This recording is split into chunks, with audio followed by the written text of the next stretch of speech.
everyone. We are Gigi and CHIARA. We have been married for 17 years and we've got 5 children and we live in Rome. Together with the Diocese of Rome, we were expecting this World Day of Families with great expectation and great emotion.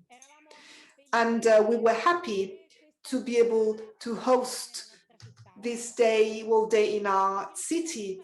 And even before the pandemic, we had started visiting the various parishes, proposing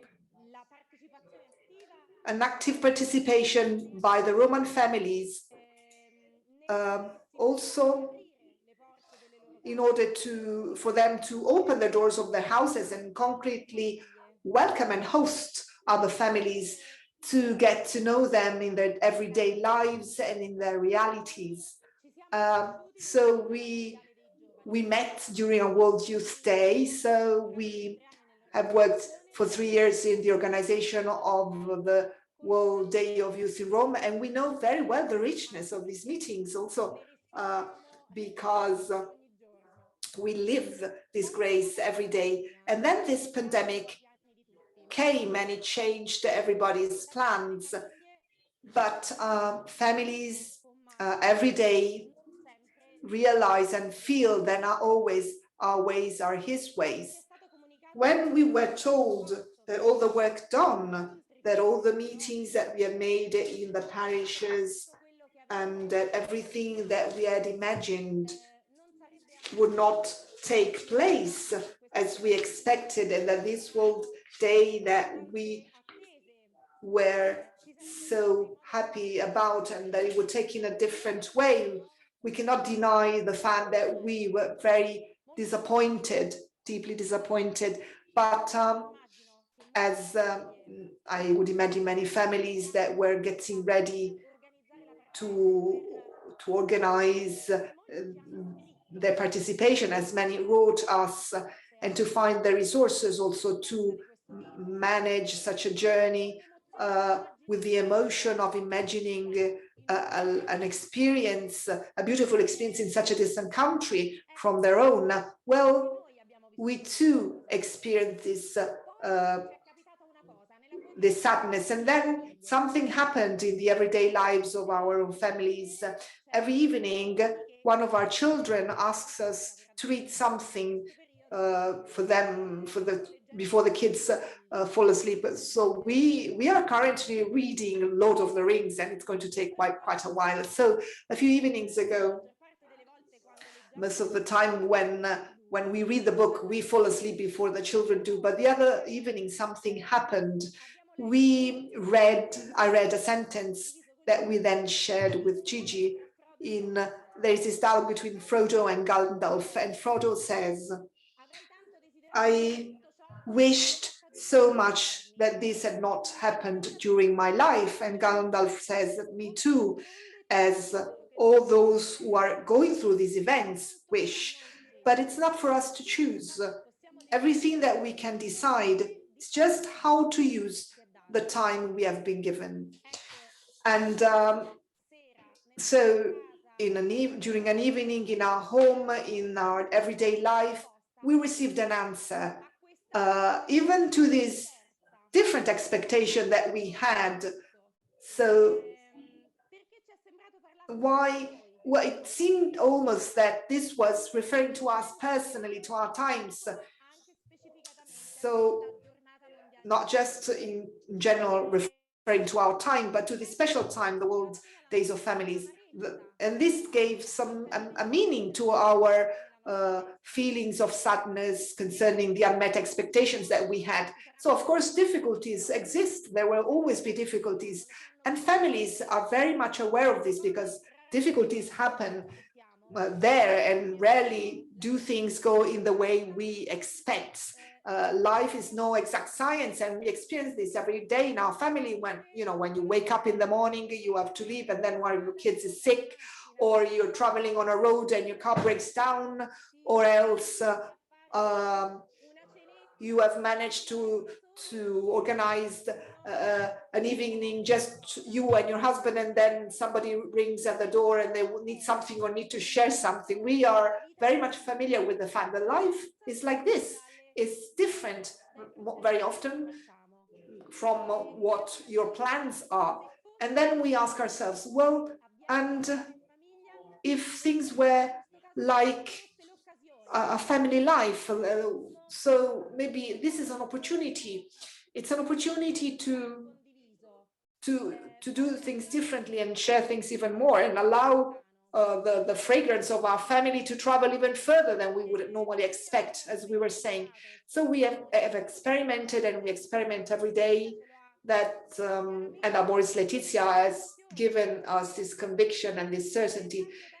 For a long time, we have spoken about families in a sad way, in a boring way, and so we wonder, and if this was an opportunity to talk about the family starting from its own fragilities, starting from those moments that show us that we may be disappointed versus vis-a-vis our expectations. We can start perhaps from the wounds rather than from the medals.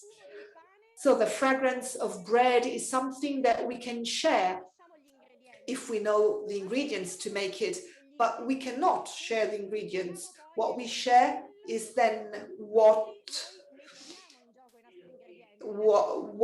we create with our ingredients, lived out the life we live out, the bread. So this, we think, can be an opportunity for this World Meeting of Families through these channels that allow us to get even further than before. And today we know this, after this time of the pandemic, we know, we have experienced it personally, we know that we're all connected together. We have made a concrete experience of being a single human family. Up until yesterday, this was something that we knew the ingredients of. Well, we knew that we could be one, but today we have experienced it, even and unfortunately through this difficult time of the pandemic. And we have experimented even further that we need all the families in the world, because one family is not enough for itself. We have met many families, and many of the people whom we will meet, and people that we will be able to involve. Well, we all together, we have experienced the concrete nature of the time you are experiencing. So somehow this time has prepared us to fully share the experience that consists in meeting the others. We are having some technical difficulties. We must not be afraid of change. We have experimented this, we have lived it, we have experienced it. We must be able to make the most of our time. And so we hope we can make the most of it. I don't know if you can hear us very well. No.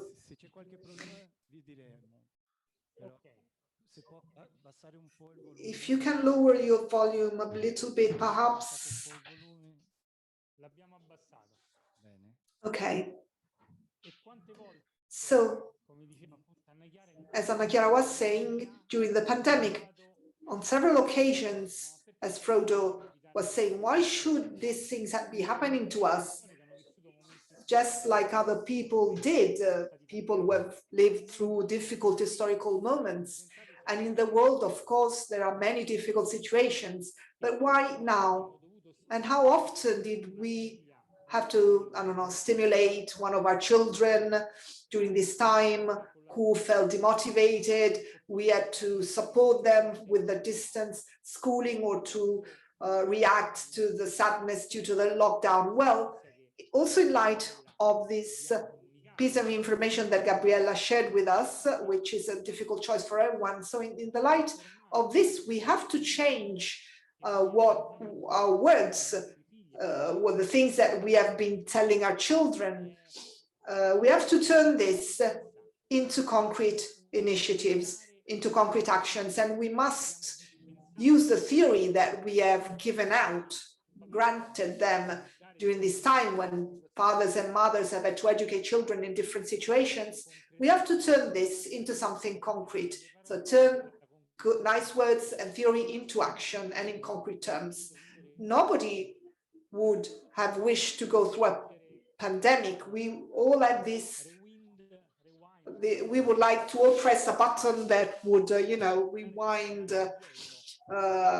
all this to allow us to get back to 2019, when we would go visiting the parishes of Rome. We would present our format to Roman families, which was very nice. We told them to participate in the World Family Meeting of Families, to invite and host other families. And the world was very different from what it is today, but it's not for us to choose. So the only thing that we can choose is to make the best use of the time we have been given. So let us try and find in Rome, and you all over the world, let us try and live and experience this limitation as an opportunity to turn this World Day of Families, something that is different from the meetings that we have had before, but turning this into an opportunity to work within the diocese, with the families, even more in the awareness that we are all united, even though there is no organizing committee and participants, but that paradoxically, we're all involved in this great work of awareness raising. Here in Rome, we would have had tens of thousands of people. Well, what are they compared to the millions of families that from now to the next year, if we work with all the energy that we have and with all the goodwill and wishes that we have, that we can meet and involve if we work precisely at the local level and in the parishes along this journey that is going to end in June next year. So what are tens of thousands of people versus vis-a-vis millions of people? Pope Francis in Amoris Laetitia, and we have followed your works, and this is so interesting. It's like an endless resource, a coffer of treasures. So in Amoris Laetitia, he says, and I always really like this, let us not fall into the trap of just complaining and trying to protect ourselves instead of promoting a missionary creativity. So this, I think, is one of the most important things he says, because it shows and it opens up to a new perspective. So this is the time for us to be creative, not just in words, but in practical terms, just as the Lord is creative. So it's a time to become artists, because our Lord is an artist. It's a time to turn into a masterpiece, these limitations that we have to deal with. It's a time to go beyond the temptation that we all have to say, well, but we always did things in a certain way, let us not make changes. But instead we should overturn stagnation. We must be, not just in words or in our wishes, we must become truly missionaries, starting with our neighbors, starting from our parishes and dioceses. It's a time to bring out the resources that we didn't even know we had, because we're not going to get another chance, another opportunity. A priest who was very close to my heart and who no longer lives.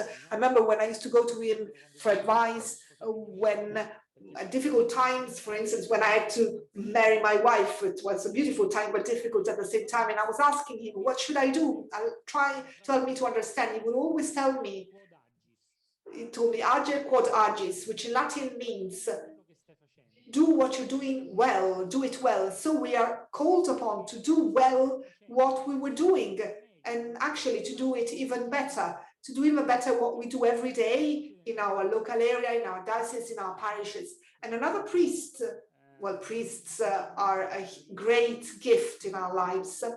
My former parish priest once told us, the Christian throws nothing away, because in the face of reality and in the face of difficulties and in the face of the cross, and even on the cross itself, he does not curse, nor does he miss what he cannot be, but always asks himself, and if this were to be a grace? Well, we have asked ourselves precisely this when we got this information. And if it were a grace? Well, we ask you the same question, you who are all over the world. What if this were a grace?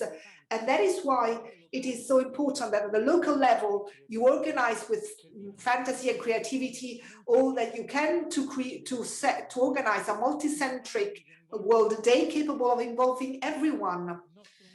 So our invitation is for all the families that are here with us, and also those with whom you will share this approach. Well, dear families, let us be a prod for our parish priests, for our bishops. Let us show them that we can create a masterpiece even when you are dealt a different deck of cards, because we are used to doing that. We can organize a great dinner even with the little that we have in our fridges, just as it happens in our families every day. In Rome, we are ready, and we expect you, we await for you, because what we are going to be experiencing is not going to be virtual. We are here in flesh and blood.